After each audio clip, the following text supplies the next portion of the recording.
Good evening. I'm on for a few minutes tonight, and I'm talking about my book that I wrote in 2013.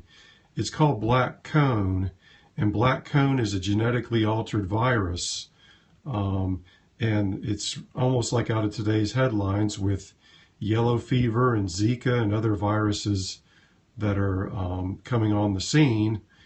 And there was a flu virus in 1918 that caused worldwide destruction that not too many people know about.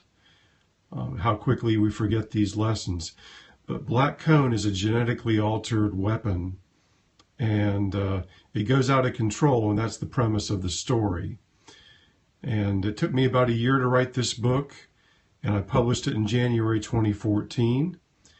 And as we go on in time, it just seems that more and more of this becomes a possibility. I really hope nothing like this ever actually occurs, but just today I was reading a story about yellow fever invading Europe and how unprepared we are for an epidemic like that. And the black cone was based on the flu virus, avian flu, and it becomes a genetically modified weapon, and unfortunately gets out of control with very dire consequences for humanity. But that was the premise of my story, and like I say, unfortunately, as time goes on, we read more and more about viruses like Zika and yellow fever and dengue and others that are spreading to regions that they were not in previously due to global warming, climate change, and travel and other things like that. But years ago, I had read Michael Crichton's book, The Andromeda Strain, and his book was about a virus from outer space. And I always thought that was a fascinating concept.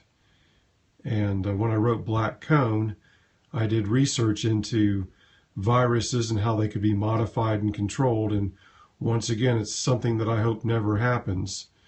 But I did write a thriller novel on it. And that's what this story is about. Anyway, this is one book that I've written, and this was the most serious of the books that I've written and required the most research and development to tell this story. I did spend a whole year writing and editing this book, and lots of research went into it as well. I didn't want to sound like an idiot writing about this subject, and so I made sure that my research was sound. And even though it's a fictional story, some of the elements are based in reality. Anyway, I'll be on for a few minutes. I'll be glad to answer any questions you have about my book or about the writing process or publishing on Kindle, which is my preferred format. Black Cone is available in Kindle.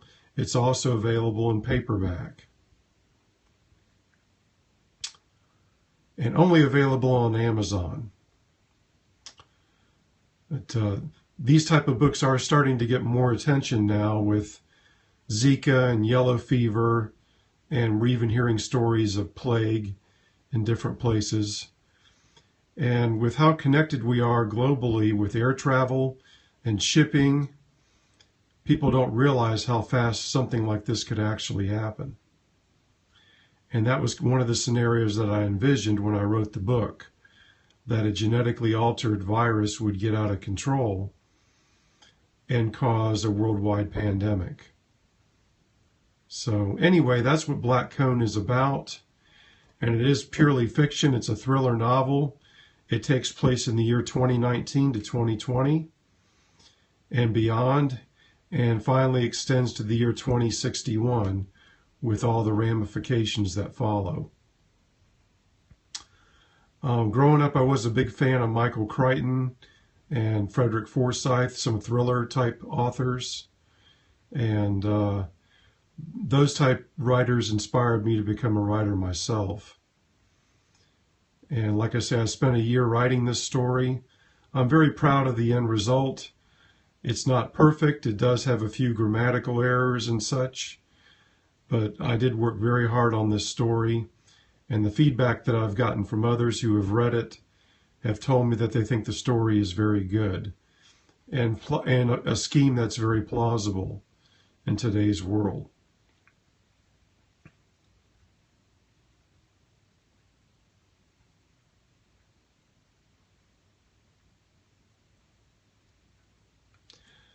As I said before, I'll be glad to answer any questions about this story or any of my other books. In addition to Black Cone, I have also written 8 zombie apocalypse type books. Those are much less serious than Black Cone, even though they deal with apocalypse. They're a little more horror humor, I guess you would say. Black Cone is a much more serious work. But I think both have their place, and I enjoyed writing those, and I enjoyed writing this book as well.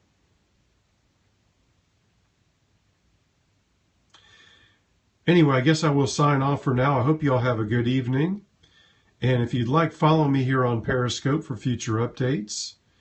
And you can follow me on Twitter at Make Margarita. And I post about my stories on there as well. Anyway, you all take care and have a great evening.